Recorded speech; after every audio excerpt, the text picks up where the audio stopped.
Bem-vindos a mais um episódio de E aí, professor? Oi, Walter. Olá, Martin. Hoje nós vamos tratar de um assunto muito complexo. Para algumas pessoas pode parecer algo fácil, mas quando você entra nesse assunto pode ser problemático. E também é algo extremamente relevante para o nosso tempo. Eu acho que às vezes nós subestimamos a relevância disso. Então, vamos pedir que o Espírito Santo nos guie. Nosso Pai Celeste, nós te pedimos hoje, de novo, como sempre, que tu envies o teu Espírito Santo para guiar essa conversa. E muito obrigado por tudo que tu tens feito por nós. Em nome de Jesus, amém. Amém?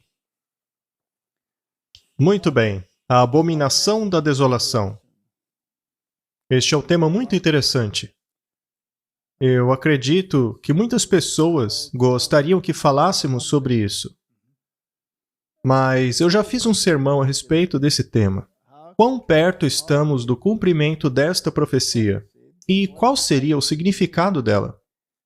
É muito importante compreendermos isso, pois é necessário uma compreensão bastante única quando se trata da abominação da desolação.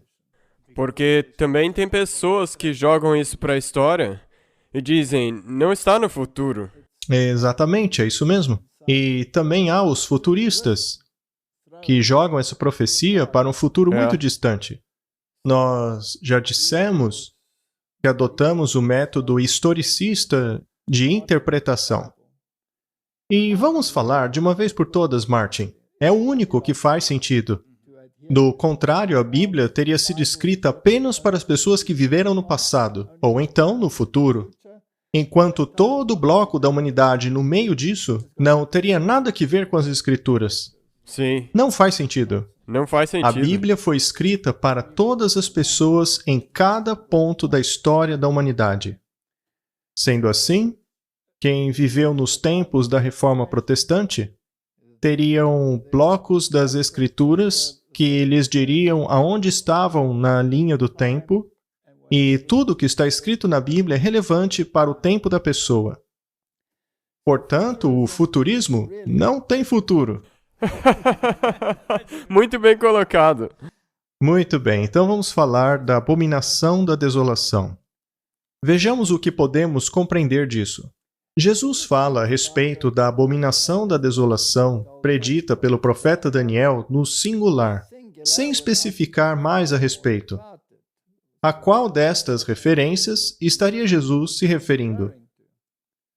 É claro, poderíamos perguntar, afinal, o que é a abominação da desolação?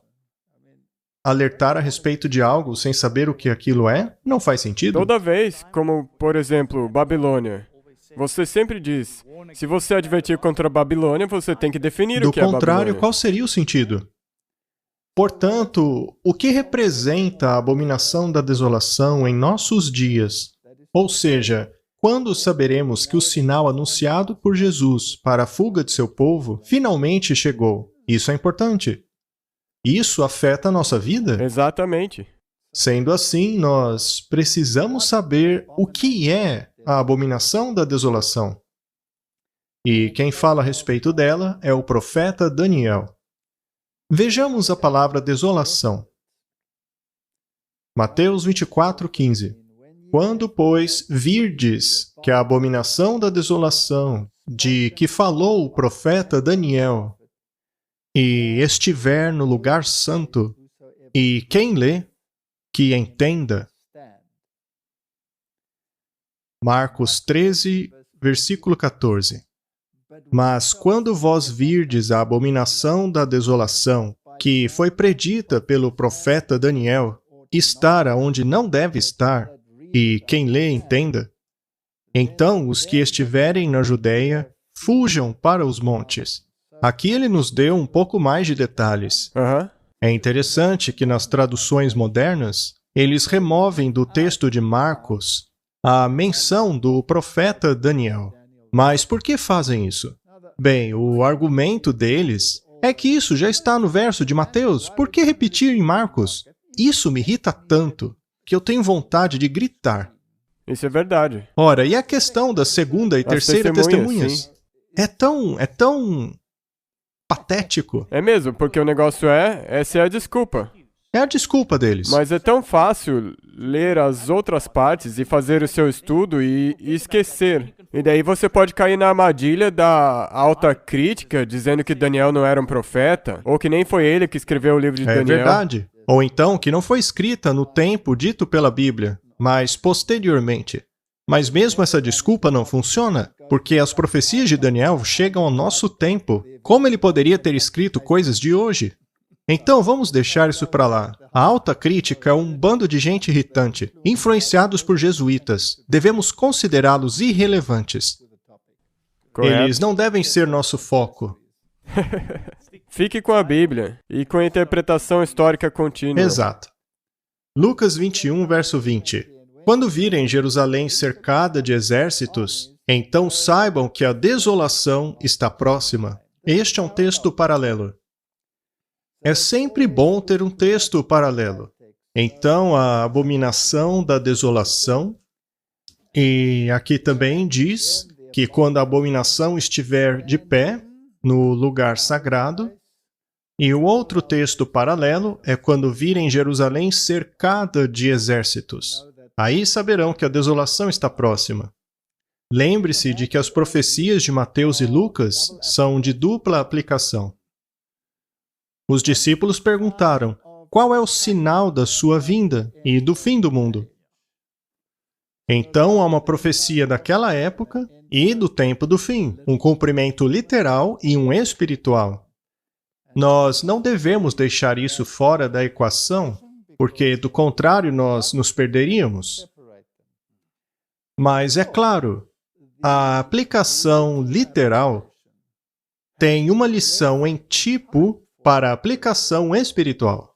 Não podemos então separá-las dizendo isso é passado e isso é futuro. Elas estão ligadas. Isso é uma declaração muito importante, porque 90% das vezes, ou 100% das vezes, quando tem conflito sobre isso, é porque as pessoas se separam. Exato, não se pode fazer isso.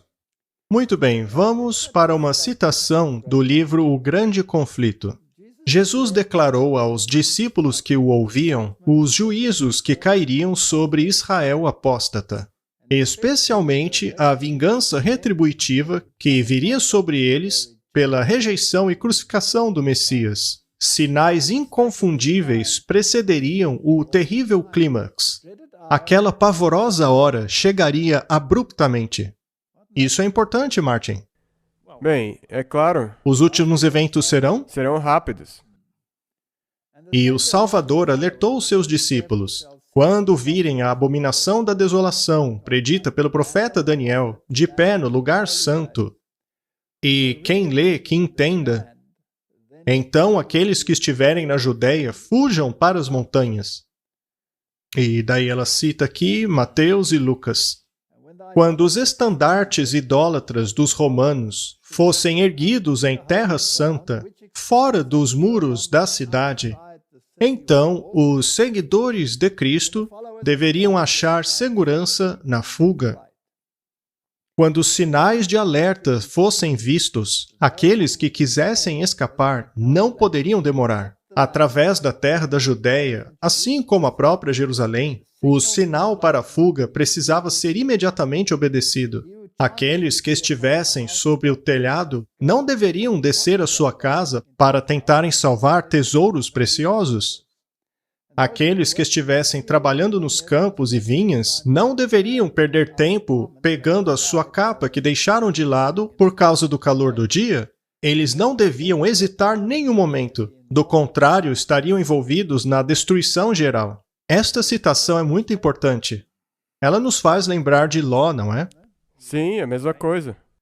Bem, se em primeiro lugar ele não estivesse em Sodoma, Isso teria ajudado. Ou se ele não tivesse demorado. é aí que vem a segunda parte. E, além disso, a esposa dele estava olhando para trás. Ou seja, o coração dela estava mais lá atrás do que para fora da cidade. Então, o clímax de tudo isso acabou custando a sua vida. E tem uma outra citação do Espírito de Profecia, eu acho que está no Patriarcas e Profetas, onde ela diz claramente que o motivo por Ló ter enrolado para sair de Sodoma foi por causa das posições. Exato. E se ele tivesse sido firme e saído de lá quando ele deveria, a esposa dele provavelmente teria sido salva. Portanto, é bom darmos ouvidos. E Ló é um exemplo daqueles que deixaram para a última hora. Isso pode nos sair caro. Ok, mais uma outra coisa para se lembrar ou perceber é que isso tem que ver com o primeiro Mas cerco. lembre-se, Martin, que o primeiro cerco é um tipo do segundo. E o que é importante é, você pode se perder e achar que esse é o segundo cerco. E dizer, não desça e entra na sua casa se você estiver no telhado. Isso soa como, fuja logo. Sim, é para fugir logo, mas é importante se lembrar que isso é no primeiro cerco. E o motivo disso é que, se você pensar que é só para o segundo cerco, você pode ser pego despreparado. Muito bem, vamos ver alguns detalhes. A que ele se referia quando falou a respeito da desolação e também quando falou sobre abominação e da combinação das duas? Sim, porque você está fazendo a pergunta, a qual deles isso está se referindo? Você pode explicar isso aí. Vamos então para os versos de Daniel. Daniel 8:13. Depois ouvi um santo que falava, e disse outro santo àquele que falava. Estes são anjos falando, pois ele estava em visão. Que disse, até quando durará a visão do sacrifício diário? Lembre-se, a palavra sacrifício foi acrescentada aqui. Essa palavra não está no original. Então, poderíamos ler assim, até quando durará a visão do diário e da transgressão da desolação, para que sejam entregues o santuário e o exército para serem pisados? Ele está falando de uma profecia de tempo, a profecia dos 2.300 dias. E aqui está a pergunta, a transgressão da desolação. A palavra desolação tem a ver com transgressão. A transgressão causa a desolação. Isso é importante. E para permitir que ambos, o santuário e o exército, fossem pisoteados. Há dois aspectos aqui. O santuário seria pisoteado. E também o exército seria pisoteado. Sendo assim, a que se refere este santuário? Ora, ao tabernáculo que Moisés construiu, ou ao templo. Algumas pessoas, então, podem dizer que isso se refere à destruição de Jerusalém, mas não pode ser aqui, porque se trata da profecia dos 2.300 dias e do tempo do fim. Então, ela precisa ter uma conotação maior, ela precisa estar conectada ao tempo do fim. É por meio da aplicação literal que podemos compreender a aplicação para o tempo do fim, do antitipo. Então, devemos discutir o que é este santuário, assim como o exército que foram pisoteados. Bem, esse exército é o povo de Deus. O povo de Deus será perseguido e o santuário será pisoteado no processo. Muito bem. Daniel 9:17. Agora, pois, ó Deus nosso, ouve a oração do teu servo e as suas súplicas a respeito do teu santuário que está desolado, por amor do Senhor. Ou seja, ajuda-me a compreender isso, para que eu possa comunicar essa informação. O que ele está perguntando é, o que está acontecendo aqui? Ele está particularmente interessado na profecia dos 2.300 dias, que tem um começo e um fim, pois é uma profecia de tempo.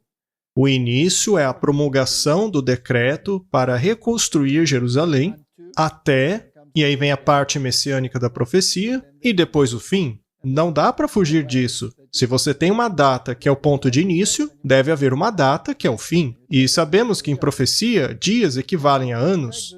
Aplicando-se esse princípio dia-ano, a porção messiânica da profecia é perfeitamente cumprida. Sim. Com exatidão. E isso é a prova de que o mesmo princípio se aplica ao restante da profecia. Não se pode usar o futurismo, ou seja, jogar tudo para o futuro, ou o preterismo, jogar tudo no passado. A profecia acontece ao longo da história, a partir da promulgação do decreto, através da era messiânica e até o fim. E uma vez que a promulgação do decreto para reconstruir Jerusalém ocorreu em 457 a.C., esse tempo termina em 1844. Você goste ou não, ela termina aí.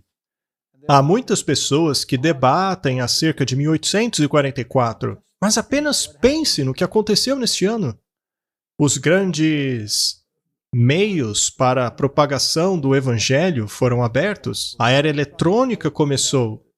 A mensagem pôde ser comunicada desta maneira desde então. O código Morse, as grandes linhas de viagem em 1844, veio também a oposição nos papéis do espiritismo moderno, do ecumenismo, todos os ismos que você pode imaginar.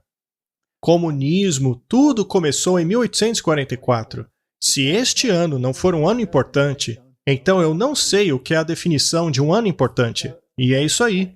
E, obviamente, Satanás vai atacar isso. É claro, porque ele precisa atacar a profecia. Ele precisa ridicularizar o seu cumprimento.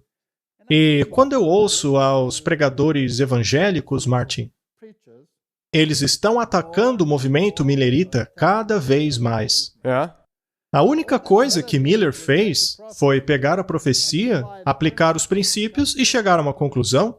É claro, ele errou o evento, pois ele não compreendia o santuário. Nós vamos falar disso. Que, de qualquer maneira, isso também estava predito na Bíblia, que era a vontade de Deus que isso acontecesse, ele cobriria. Por que os evangélicos também não ridicularizam os discípulos? Afinal, eles erraram o evento, quando Jesus foi crucificado. Eles também entenderam errado. Exato. Eles erraram o evento. Eles erraram. Vou repetir, eles erraram o evento. Mas ainda estão na Bíblia. Ainda assim está lá na Bíblia, e é muito relevante. É importantíssimo compreendermos que o tipo precisa encontrar o antítipo. Se não entendemos isso, então não compreendemos também que quando Jesus morreu, a lei cerimonial chegou ao fim, pois ela apontava para ele. Portanto, é importante olharmos para isso. Muito bem. Então, se Daniel queria uma resposta, nós também queremos. Daniel 9:27. E ele confirmará a aliança com muitos por uma semana. E no meio da semana, ele fará o sacrifício e a oblação cessarem. E pela multiplicação das abominações, ele a tornará desolada, até mesmo até a consumação. E esta determinação será derramada sobre o desolado. Parece complicado, não? Pode ser, se você ler dessa maneira. Se lermos apenas assim e removermos aquela porção das profecias, que na verdade contrasta o Messias ao anti-Messias, digamos assim. Isso mesmo, Aquele que constrói e aquele que destrói. E ele confirmará a aliança com muitos por uma semana. Esta é a última semana da profecia das 70 semanas. Mas quem confirmará a aliança? Naturalmente, o Messias, não é? E no meio da semana, o que equivale a 3 anos e meio dentro dessa última semana, ele fará o sacrifício e a oblação cessarem. Agora, de acordo com o futurismo, isso é aplicado ao anticristo. Isso aí... Eles jogam isso ou no passado ou no futuro. É ridículo.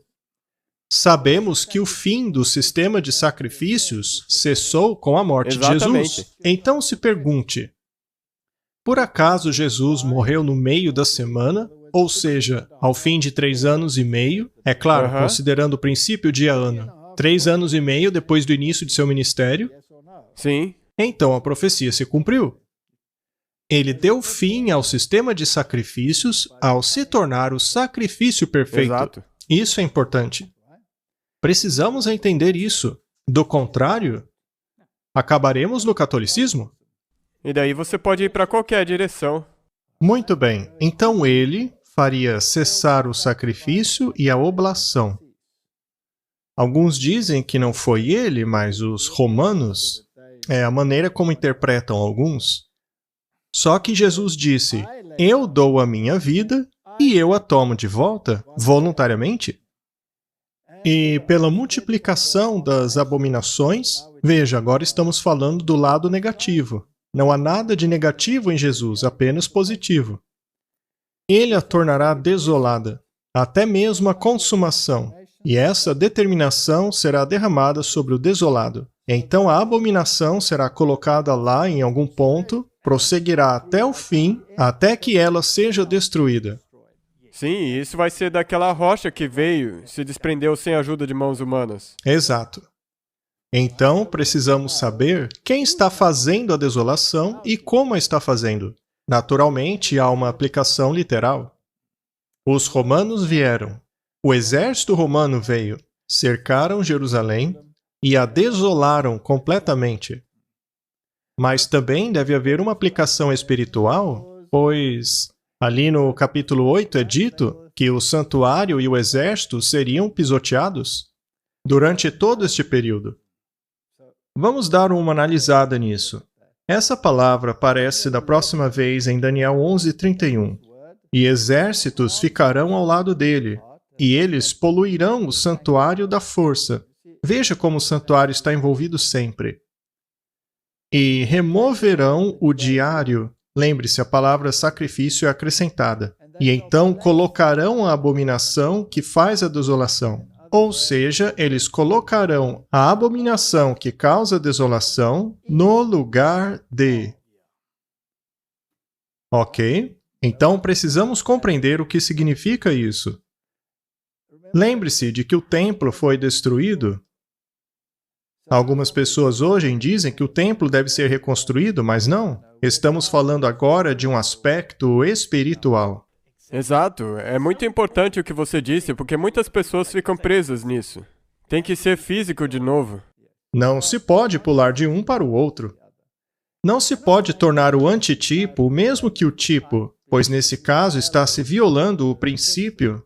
O antitipo é sempre um maior cumprimento de um exemplo que é menor, mais localizado. Mas este pequeno exemplo nos ensina lições. Exatamente. E agora, Daniel 12:11.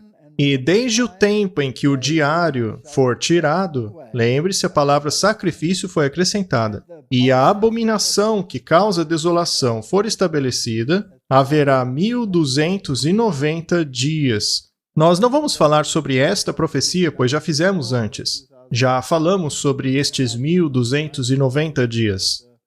Nós não vamos dissecá-la agora, que na verdade são expansões da profecia dos 2.300 dias, que acabou em 1798. Mas não vamos falar sobre isso agora. Vamos apenas nos concentrar sobre o desolado.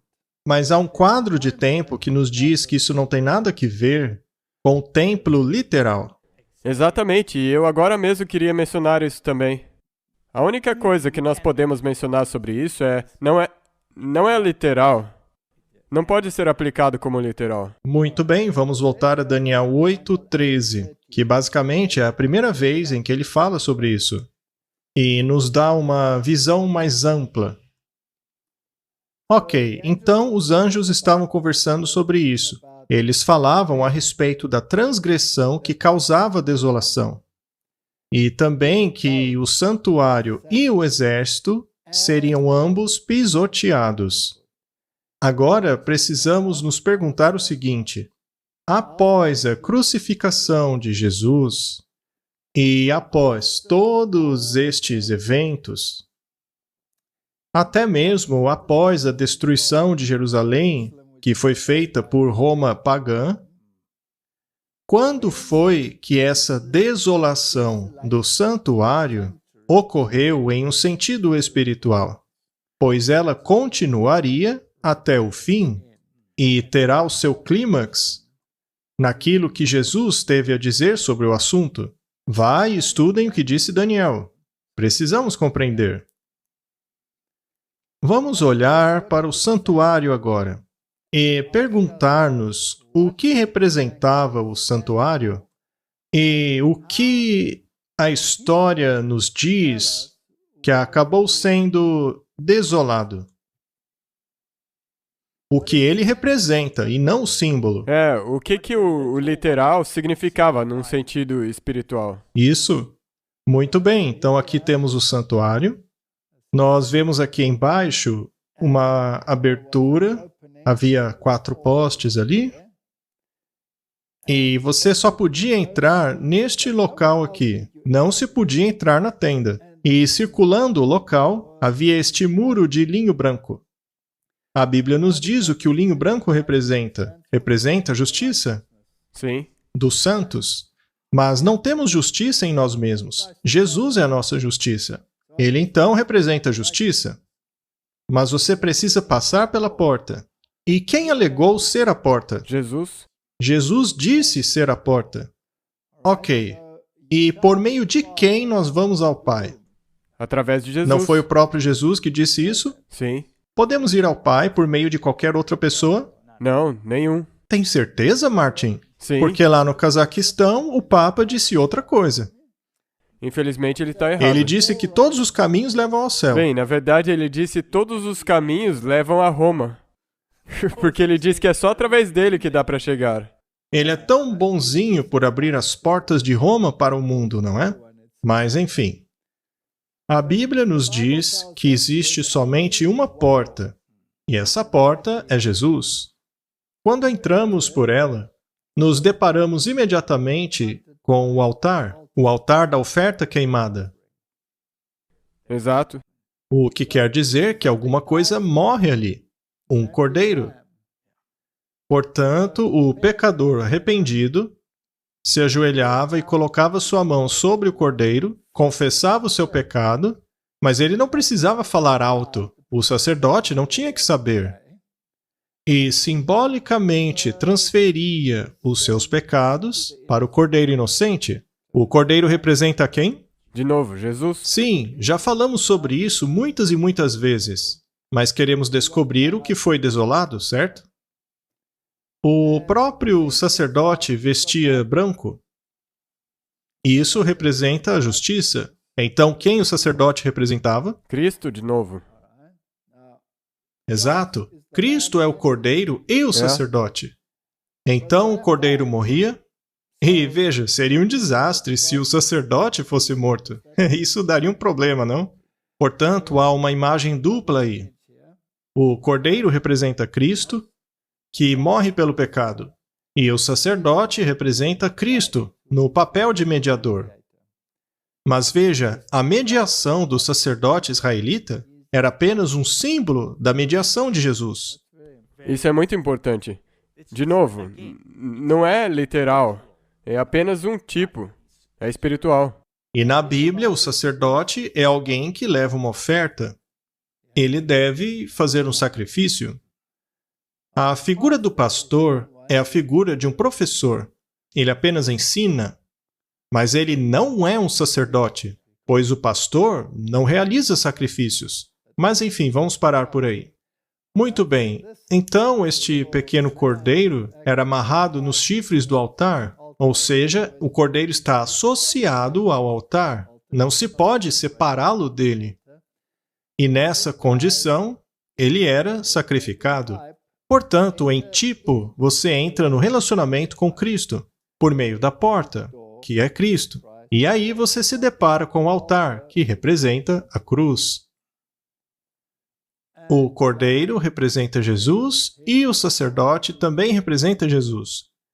E uma vez que passou-se por este processo, chamado de justificação, pois ao entrar pela porta, o pecador era imediatamente rodeado pelo linho branco. Exato, coberto pela justiça dele. Coberto pela justiça de Cristo. O próximo item era o lavatório, que representa a purificação do renascimento. E o Espírito Santo? Bem, a partir daí, o indivíduo se torna um representante de Jesus Cristo, um discípulo. Depois disso, havia o lugar santo. Em tipo, como já dissemos, era dentro deste lugar que oficiava o sacerdote. Nele havia o candelabro. E Jesus disse que é a luz do mundo. Sendo assim, o candelabro representa a Jesus. De acordo com Apocalipse, Jesus oficia em meio aos candelabros. Sim. As igrejas. No início de Apocalipse. Lá também havia a mesa dos pães da proposição, que eram pães sem fermento e que tinham todas as especiarias. Isto representa o Cristo que não tinha pecado, assim como o corpo que foi dado em nosso favor. Também no lugar santo havia o altar de incenso, e ali o sacerdote oficiava. Isso representa as orações dos santos, que tornam-se aceitáveis a Deus por meio do ministério do sacerdote, que representa Cristo. E aí chegamos no lugar santíssimo, que por sua vez era separado por uma cortina. Sendo assim, nós temos a porta, depois a cortina de entrada e depois a cortina que separava o lugar santíssimo. Atrás da segunda cortina, no lugar santíssimo, ficava a Arca da Aliança. Nós já falamos sobre o que havia dentro da arca. Nós já falamos a respeito do cajado de Arão, do maná, mas principalmente dos 10 mandamentos, escritos pelo dedo de Deus. Acima estava a tampa da arca, também chamada de assento da graça, e 2 anjos olhando para baixo, para o assento da graça, de maneira bastante contemplativa. Aí está o plano da salvação. Então, como chegamos a Deus? Primeiramente, entrando pela porta, que é Jesus. Depois, aceitando a oferta dele em meu favor, e assim recebendo a justiça de Cristo, o que chamamos de justificação. Depois somos purificados e limpos pelo Espírito Santo, para assim nos tornarmos representantes de Cristo. Isso também pode ser feito pelo batismo? Sim, representa o batismo. E também representa a purificação. E depois vem Jesus, a luz do mundo, que também é a palavra de Deus. A tua palavra é lâmpada para os meus pés e luz para os meus caminhos. E ao ter contato com a palavra, eu me torno envolvido em compreender o caráter de Cristo, mas também emular este caráter, internalizando o caráter de Cristo, representado pelos pães da proposição. E aqueles pães eram pães sem fermento, ou seja, se eu não participar do corpo de Cristo, eu não tenho parte nele, eu preciso internalizá-lo. Mas ao internalizá-lo, eu internalizo um Cristo sem pecado, pois não havia fermento no pão. Certo? Em outras palavras, isto representa a santificação. Sem santificação, é impossível ver a Deus. Sendo assim, eu não posso parar na justificação. Eu preciso avançar para o renascimento e depois tenho que avançar no processo da santificação. E as orações que eu ofereço são aceitáveis a Deus. E todos os pecados que confesso são registrados no santuário, pois o sangue era aplicado nos chifres do altar, o altar de incenso. Portanto, é como se existisse um disco rígido com bilhões de terabytes, contendo todos os pecados confessados. É como se fosse um tribunal. Se eu sou um criminoso, digamos que eu tenho sido um assaltante. Se eu for preso, eu vou para o tribunal. Lá eles me condenam, eu vou para a cadeia, e após pagar a minha dívida na cadeia, eu sou libertado. Mas e o registro do meu pecado? Ele não continua? Sim. Se eu acabar sendo pego novamente, eles olharão em meu registro e dirão, olha, você já foi condenado por isso. Sendo assim, você não tem atenuantes. Desta vez, será ainda pior para você. E é assim que funciona. Portanto, os nossos pecados são registrados ali. O que é bom, porque no final o seu registro de pecados será apagado. O santuário precisará ser purificado deste registro de pecados. O que acontecia no dia da expiação antitípico é como se você nunca tivesse pecado. Agora, os 10 mandamentos permanecem como a lei de Deus, são uma transcrição do seu caráter. Se fizer um estudo paralelo na Bíblia, você constatará que cada um deles, a lei é, a lei é, a lei é, a lei é. Paulo faz isso o tempo todo. E aí você vai ver, Deus é, Deus é, Deus é. A mesma coisa. Exatamente o mesmo. Ela então é uma transcrição de seu caráter. E aí você tem a tampa da arca, que lhe isenta da condenação da lei. E os anjos contemplando o propiciatório, o ilastério, maravilhados com aquilo. Porque custou o preço da vida do Filho de Deus, para que aquela misericórdia se concretizasse. Pois se Deus é 100% justiça, a justiça tem que ser feita. E a justiça exige a vida do pecador. O salário do pecado é a morte. Assim, a justiça foi satisfeita quando Jesus, que como sempre dizemos aqui, é o próprio Deus, tomou sobre ele o papel da humanidade e pagou o preço da morte no lugar dos homens. Correto? Viu só? Você não tem como eliminar as consequências da transgressão. Não. Ele pagou Ele teve o preço. que pagar. O que quer dizer que a lei permanece. Não se pode aboli-la. A justiça exigia a morte, a justiça foi cumprida. E agora a graça pode ser outorgada. A misericórdia pode ser dada. Uma vez que o pecador arrependido teve a sua dívida paga, que é a morte. Portanto, a tampa da arca é muito importante. Ela te resguarda da condenação da lei, que tinha o direito de exigir a sua vida, mas Jesus deu a dele em seu lugar. Essa transferência de culpa era simbolizada aqui no ato da confissão. E é por isso que quando você não confessa o seu pecado, esse assento da misericórdia é removido e você que fica diante de Deus. Exato. E agora precisamos responder a grande pergunta: como o santuário foi desolado? Vamos analisar o sistema religioso do catolicismo romano. Quando o paganismo saiu de cena, aí houve espaço para o surgimento do chifre pequeno. O paganismo precisava sair do caminho. E depois que isso acontecesse, o sistema do anticristo poderia desenvolver-se. E o que foi que ele fez? Ele destruiu a mensagem do santuário. Então vamos analisar o catolicismo à vista do santuário. Comecemos pela porta. Será que no catolicismo Jesus é a porta? Agora é a igreja. Exato, no catolicismo é a igreja que te salva. Veja, Deus tem uma igreja, mas não é a igreja que te salva. A igreja é um hospital. Não é mesmo? Ok, muito bem. Portanto, no catolicismo, você é salvo entrando pela porta, que é a igreja. E então você precisa participar dos sacramentos, certo? É.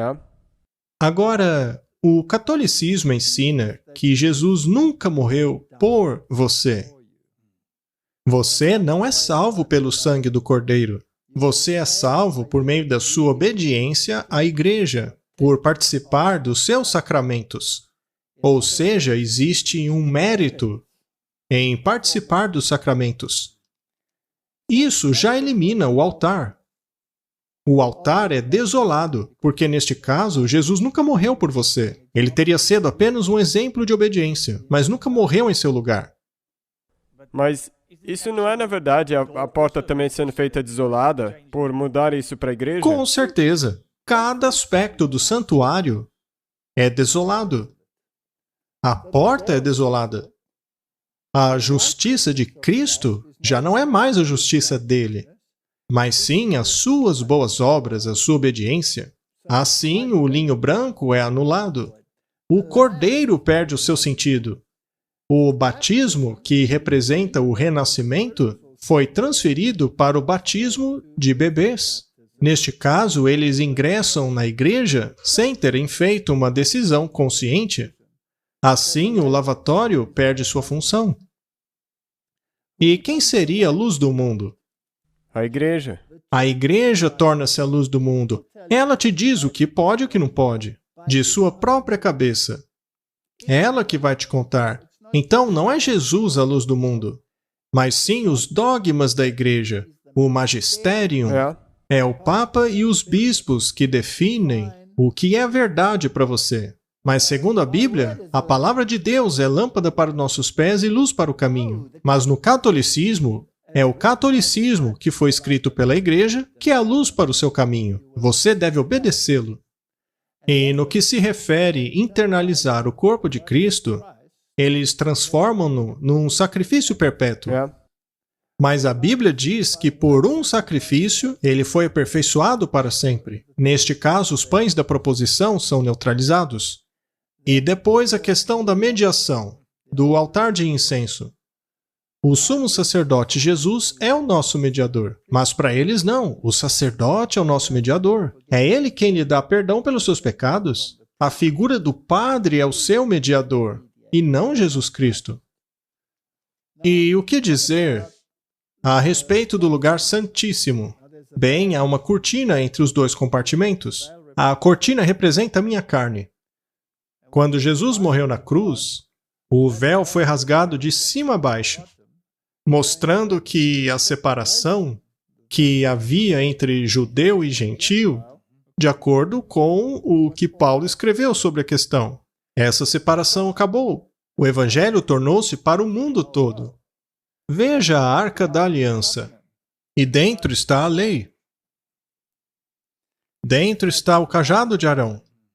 Assim como a jarra com maná. A lei é a transcrição do caráter de Deus. Mas no catolicismo a lei foi alterada. Desolada. Foi desolada. Pois se você altera um mandamento, é como ter alterado todos. Eles apagaram o segundo, mudaram o quarto e refrasearam todo o restante. Eles tiraram todas as promessas. Eles removeram qualquer coisa que pudesse não estar no agrado deles. Portanto, toda a mensagem do santuário, toda a mensagem do plano da salvação foi totalmente alterada. É uma abominação. Não tem erro. Você não tem como ver isso de outro jeito. Ela causa desolação. Ela acaba com o plano da salvação bíblico. Agora, se eu entro no santuário por meio de Jesus Cristo, eu então estou circundado pela justiça de Cristo. Neste caso, o mérito é de quem? O de Cristo. E este mérito é concedido a mim. Ou seja, por meio da fé, eu me aproprio não da minha justiça, mas da justiça dele. Agora, na Igreja Católica, quem é o distribuidor de méritos? O Papa. É o Papa quem faz isso. Ele também distribui os méritos dos santos e também de Cristo. Ele é o responsável por esse tesouro de méritos. E ele distribui. E uma vez que no catolicismo Jesus Cristo não morreu em seu lugar, você ainda precisa pagar os seus pecados. É por isso que eles inventaram o purgatório. É no purgatório que as pessoas pagam o preço de seus pecados. E de acordo com eles, quem pode lhe conceder misericórdia nesta punição? De novo, o Papa. O Papa pode fazer isso. E há ocasiões em que ele faz isso coletivamente, por meio de indulgências, quando ele pega o martelo dele e martela a porta, pois assim ele estará libertando algumas almas do purgatório. Então, o indivíduo que concede a misericórdia, que assume o papel da tampa do propiciatório, é o Papa. Você acha que os anjos estão olhando maravilhados para o Papa, Martin? Por causa da maravilhosa misericórdia que ele dispensa? Não, acho que eles estão olhando com nojo. Eles ficam enojados, pois ele é uma abominação. Eu não acho que tem uma palavra melhor. Não. Se houvesse uma melhor, eu acho que a Bíblia teria usado. Portanto, todo esse sistema é uma abominação. E se você participar desta abominação em qualquer aspecto, Você não se torna parte disso? Sim, porque não existe nenhuma parte dessa mensagem do santuário, desse sistema. Nenhuma delas que possa ser adulterada. É como a lei de Deus. Não se pode mexer no plano da salvação. Eles não apenas bagunçaram com ele, mas o destruíram completamente. Eles o desolaram. A palavra desolado significa que não sobrou nada. Nada. Sendo assim, se do plano original não sobrou nada, e você vai até lá e participa de alguma coisa, por exemplo, o lavatório. Lembre-se, o lavatório vem logo após a decisão de confessar os seus pecados e aceitar o sacrifício do Cordeiro.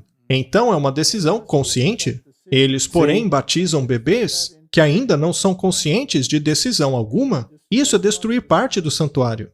Ou se você reconhece o papado como o sumo sacerdócio do cristianismo, isso também não é desolar o santuário? Sim, com certeza. Muito bem. E se você pregar o preterismo ou futurismo, você também não está desolando o santuário? Sim. Pois aí você está tirando Jesus da história, jogando-o para o futuro ou para o passado, e as pessoas do meio não têm para onde ir? Isto é desolar o plano da salvação, que é desolar o santuário. Ele é um desolador. Então, na verdade, como você disse, qualquer igreja, organização ou qualquer um que tome parte em qualquer que seja dessas desolações que a Igreja Romana tem feito, forma parte disso. Faz parte disso e está em apuros. Apocalipse 3, verso 18. Temos aqui o conselho para Laodiceia, que é a última igreja da Terra. E cabe a essa igreja levar a mensagem final à humanidade, que inclui as 3 mensagens angélicas de Apocalipse 14. Que, na verdade, te traz de volta para a mensagem completa do santuário. Sim. Se você não ligar ao santuário, então é porque perdeu o ponto. Neste caso, você não está fazendo o que diz a Bíblia. Pois a Bíblia diz, quem lê, entenda. Na verdade, vamos a Apocalipse capítulo 12. Aliás, não Apocalipse. Daniel capítulo 12. Lemos o seguinte no verso 9. Vai, Daniel, porque estas palavras estão fechadas e seladas até o tempo do fim. E o tempo do fim é definido como o final do período da profecia do tempo, tempos e metade de o tempo, que ao fazer as contas dá 1260 anos. O papado reinou supremo durante este período. E ele disse, vai, Daniel, porque estas palavras estão fechadas e seladas até o tempo do fim. Isto seria qualquer período após 1798.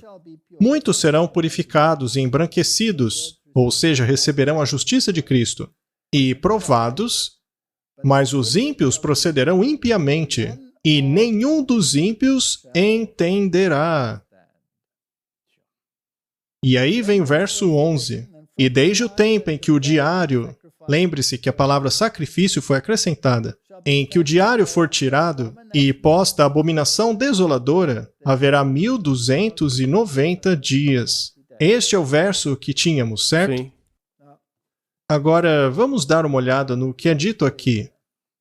Esta igreja do tempo do fim recebe um conselho. Vamos ver. Eu aconselho-te que compre de mim ouro provado no fogo. O ouro simboliza a fé e o amor. E o amor está ligado ao quê? Aos mandamentos. Mandamentos. Para que fiques rico, e também de vestes brancas, para que sejas vestido. Portanto, no tempo do fim, a justiça de Cristo é algo muito importante.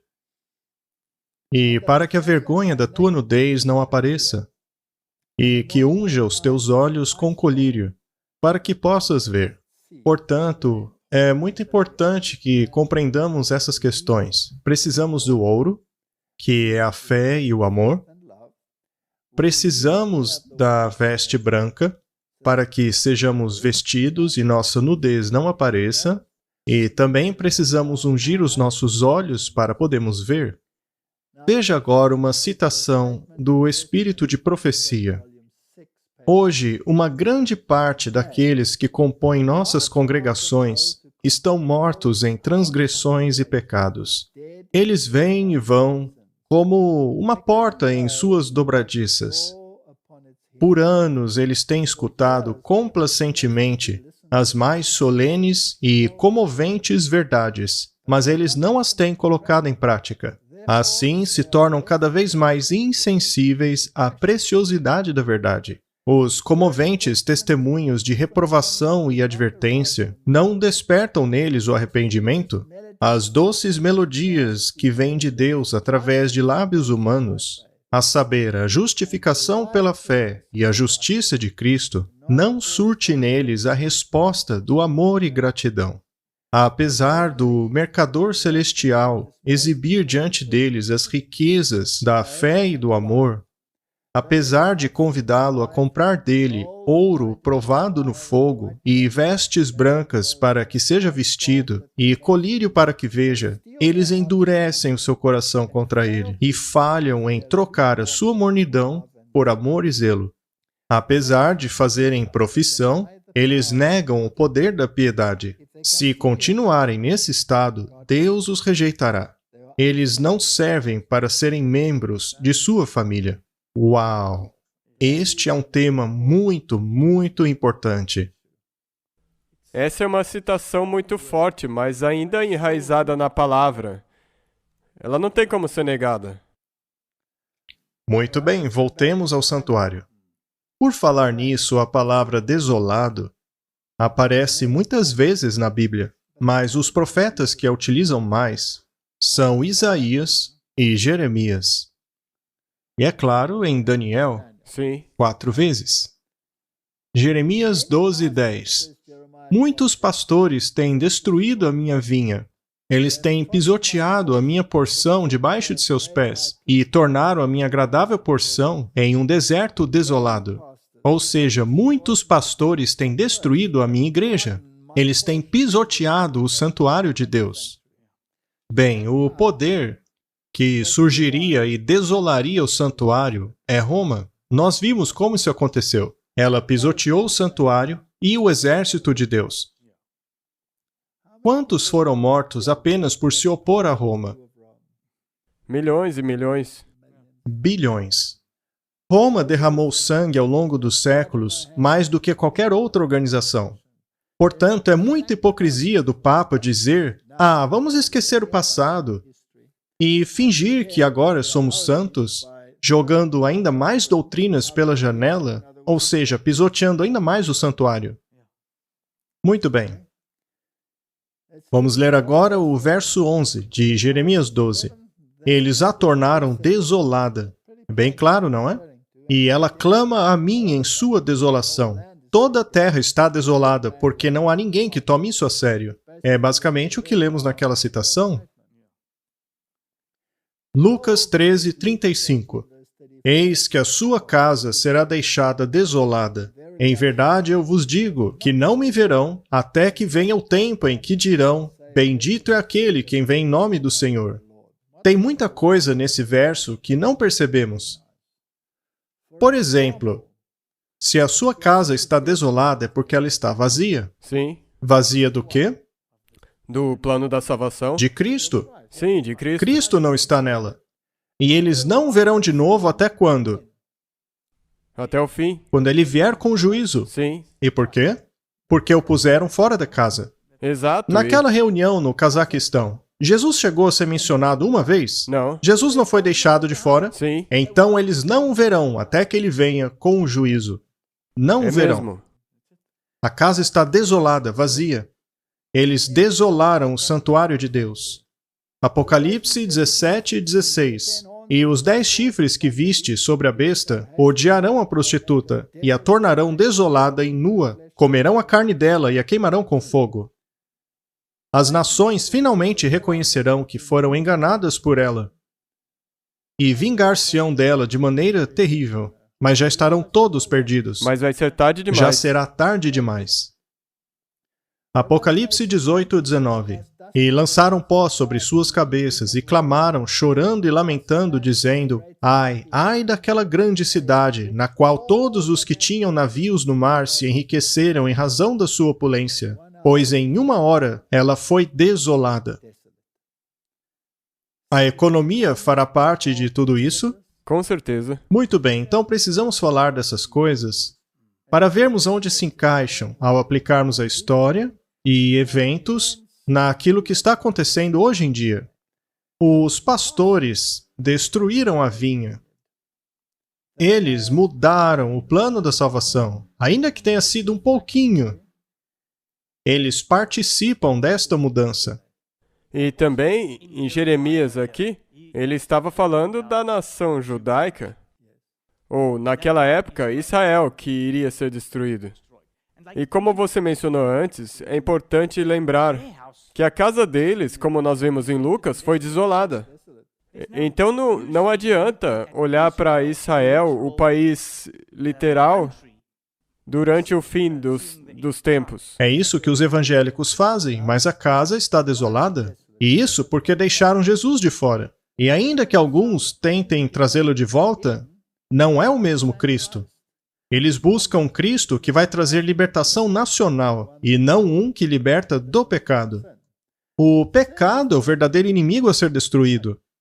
Então eles estão constantemente tornando a mensagem do santuário nula, pois ainda estão se agarrando em sua tradição. Precisamos dar uma olhada nisso mais uma vez e ver como se aplica. Vamos voltar então para aquela pergunta que deixamos no ar lá no início. Jesus fala a respeito da abominação da desolação predita pelo profeta Daniel no singular, sem especificar mais a respeito. A quais dessas referências se referia Jesus? Algumas delas referiam-se às coisas literais. Por exemplo, quando ele explica a profecia das 70 semanas, na qual ele diz que o santuário seria destruído.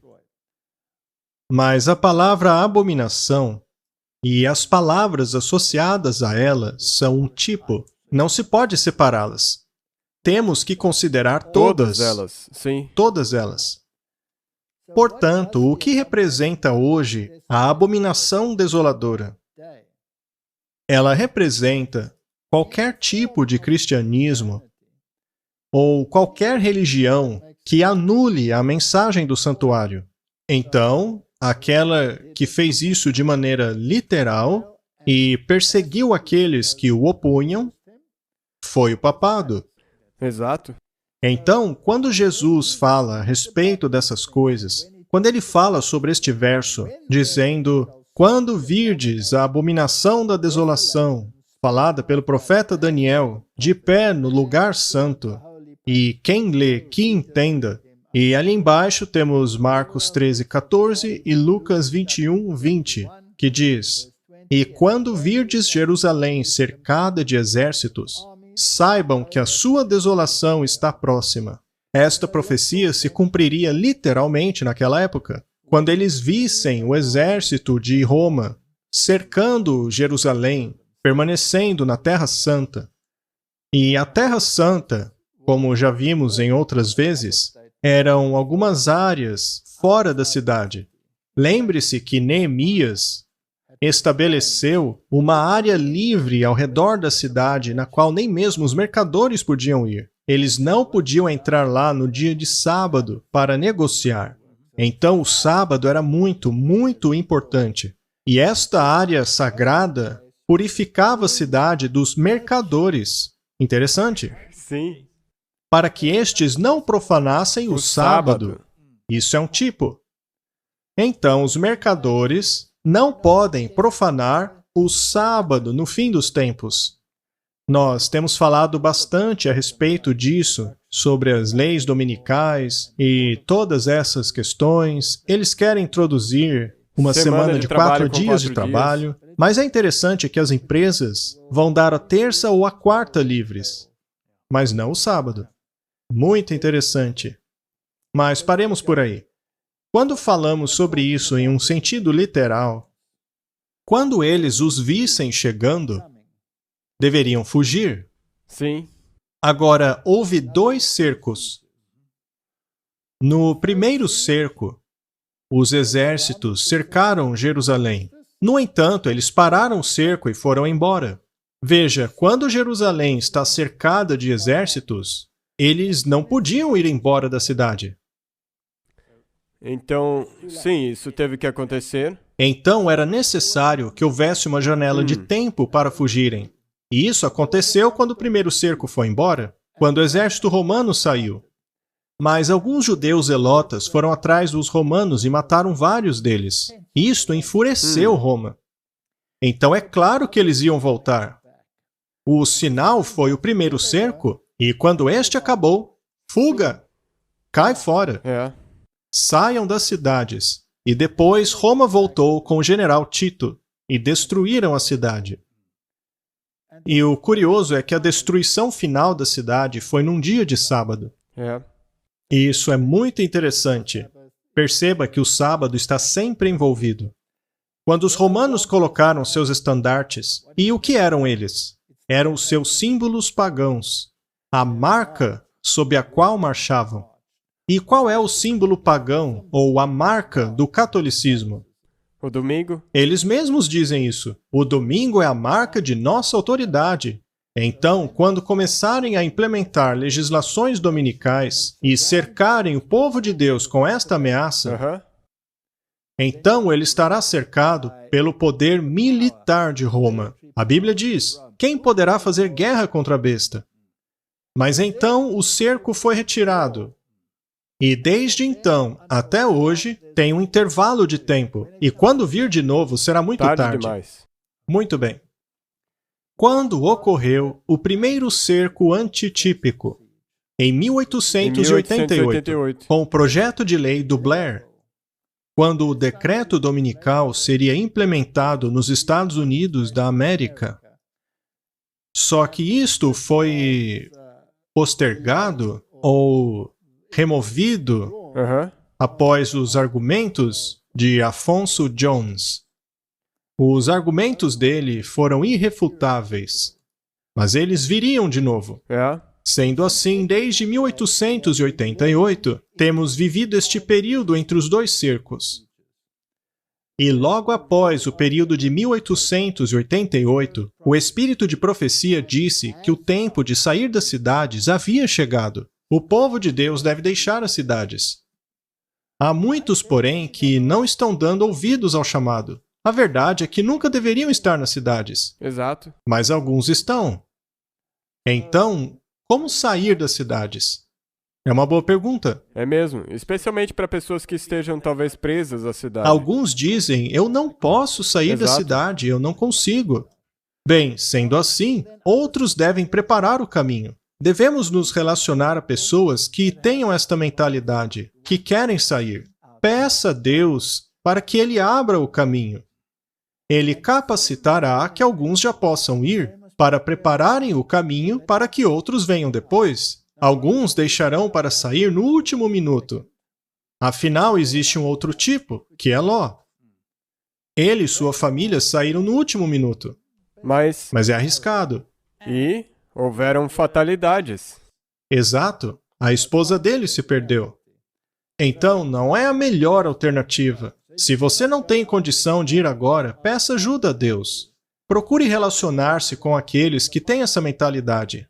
E, neste meio tempo, vá procurando caminhos. Mas quando vier a hora, quando você vir o segundo cerco e o estandarte pagão do domingo sendo erguido, como já temos visto. Sim, constantemente, nós já mostramos várias vezes. É hora de sair. É isso que devemos fazer. Muito bem. E quem faz parte deste exército? O movimento ecumênico inteiro. O mundo inteiro, porque os reis da terra darão seu poder à besta. Seus pastores estão envolvidos. Eles pisoteiam a mensagem do santuário. Qualquer um que tenha tomado parte, de qualquer maneira, na desolação do santuário. E quem deveria saber dessas coisas e alertar o mundo? A Laodiceia. Exato. Mas essa igreja está, infelizmente, como? Está dormindo. Dormindo? Qual é a mensagem que esta igreja deveria estar anunciando a plenos pulmões? A justiça de Cristo. Eu estou quase pegando minha Bíblia para ler a carta escrita a Laodiceia. Bem, vamos fazer isso. Vamos ler a carta à Laodiceia. Alguns vão dizer, essa carta não existe. Existe sim, nós vamos ver. Vamos então para Colossenses. Lembre-se, nenhum dos perversos irá compreender, mas os sábios compreenderão. Muito bem. Capítulo 4, verso 16. E quando esta epístola for lida entre vocês, façam com que ela seja lida também na igreja dos Laodiceanos. Portanto, Colossenses também é a carta para a Laodiceia. Ele se refere a outra carta que foi perdida. Esta é a única carta que nos restou para a Laodiceia. Mas o que há de tão importante que deveríamos saber com relação às questões do fim dos tempos? Ao irmos para o verso 9, na minha Bíblia está em negrito. Do qual? Capítulo 1. Capítulo 1. E permanece em negrito até chegar no verso 17. Certo? Portanto, este parágrafo é muito importante. Vamos ler. Por esta causa, nós também, desde o dia em que o ouvimos, não cessamos de orar por vocês e de desejar que possam estar cheios com o conhecimento de sua vontade. Nenhum dos perversos vai entender, mas Daniel diz que os sábios compreenderiam. Então, devemos ter conhecimento da vontade de Deus, em toda sabedoria e entendimento espiritual. Nós precisamos disso, para que possais andar dignamente diante do Senhor, agradando-lhe em tudo, frutificando em toda boa obra e crescendo no conhecimento de Deus, corroborados em toda fortaleza, segundo a força da sua glória, em toda paciência e longanimidade com alegria. Isso se chama santificação. Dando graças ao Pai, que nos fez idôneos para participar da herança dos santos na luz, o qual nos tirou da potestade das trevas e nos transportou para o reino do Filho do seu amor. Verso 14. Em quem temos a redenção pelo seu sangue, a saber, a remissão dos pecados. Isso aqui faz parte da mensagem do santuário do catolicismo? Não. Mas e da palavra de Deus? Sim. Como nos salvamos? Pelo sangue? Pelo sangue. O catolicismo nega o sangue. Se você reconhecer o cabeça do catolicismo como seu líder, então em seu pensamento, você participa da abominação. Muito bem. Continuando. Em quem temos a redenção pelo seu sangue, a saber, a remissão dos pecados. Quem nega este ponto, torna-se parte da abominação. Exato, ele, Jesus, perdoa os pecados, ninguém mais. De quem estamos falando aqui? Estamos falando de Jesus Cristo, o qual é a imagem do Deus invisível, o primogênito de toda a criação, porque nele foram criadas todas as coisas que há nos céus, na terra, visíveis, invisíveis, sejam tronos, dominações, principados, potestades. Tudo foi criado por ele e para ele. Quem é Jesus? Ele é Deus. Se negarmos a divindade de Cristo e o retirá-lo da equação, a nossa casa fica desolada. Desolada. Ele é antes de todas as coisas, e todas as coisas subsistem por ele. Quem é Jesus? Ele é o Criador. Se alguém nega isso, está desolado, pois assim está negando a fonte de vida. Lá no Cazaquistão, por exemplo, excluíram Jesus completamente. Ele foi mencionado alguma vez? Não. A casa deles está desolada. E qualquer um que assinou aquele documento, a mesma coisa. Estão desolados. Ele é a cabeça do corpo.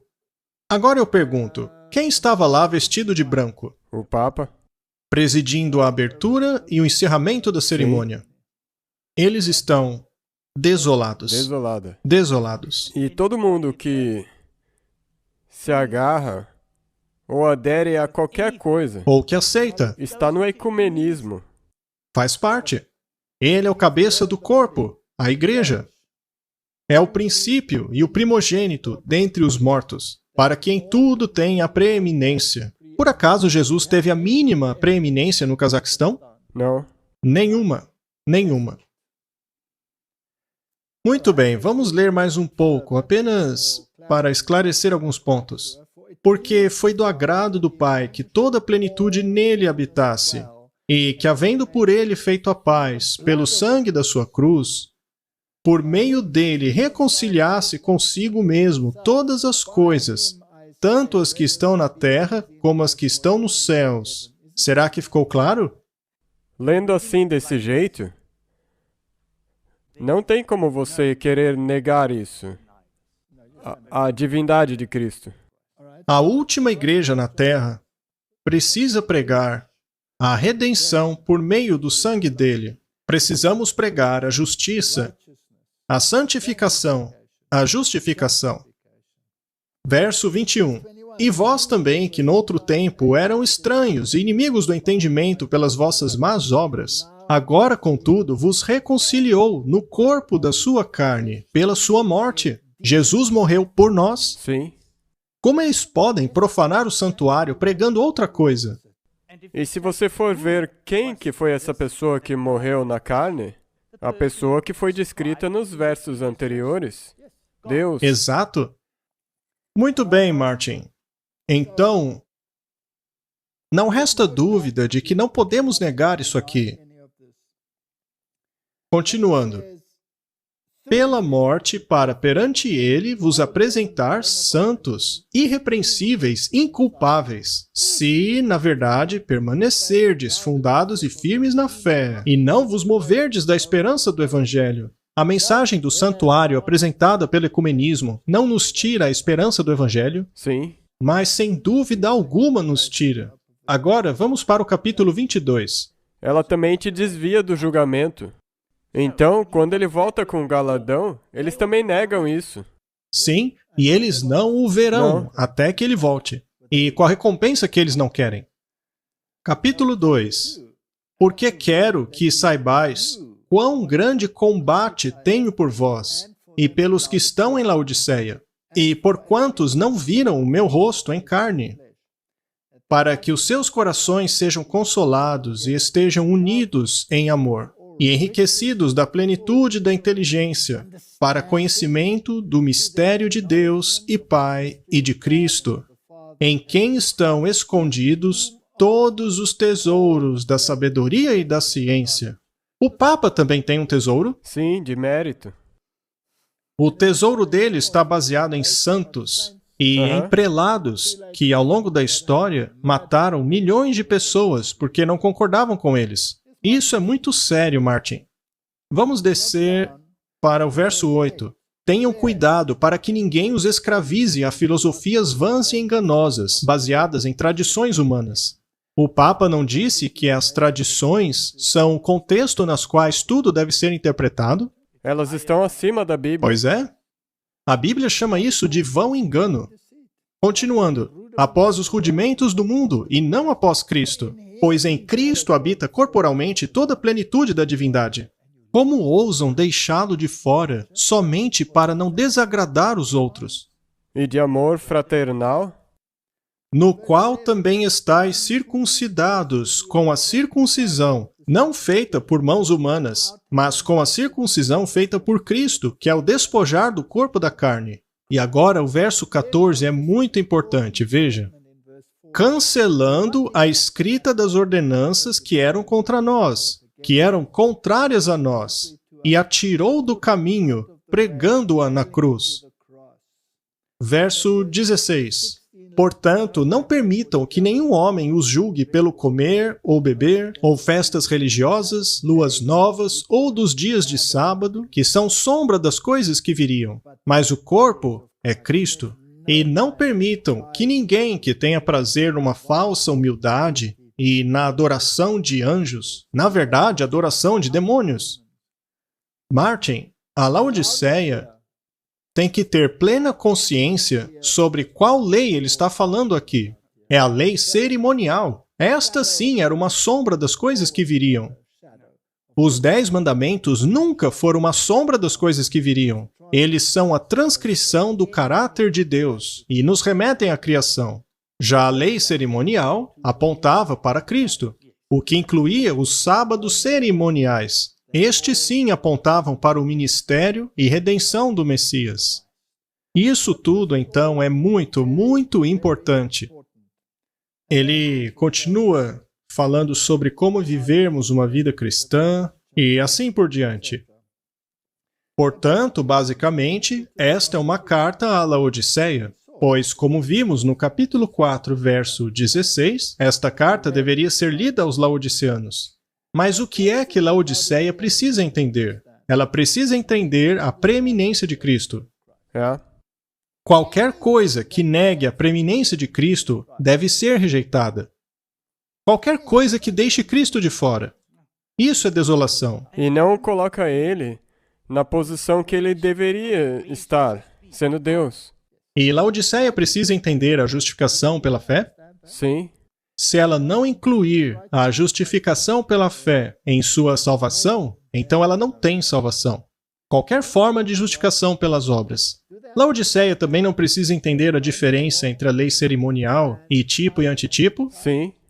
Do contrário, você não vai acabar olhando para Israel literal? Exatamente. E vai se confundir todo?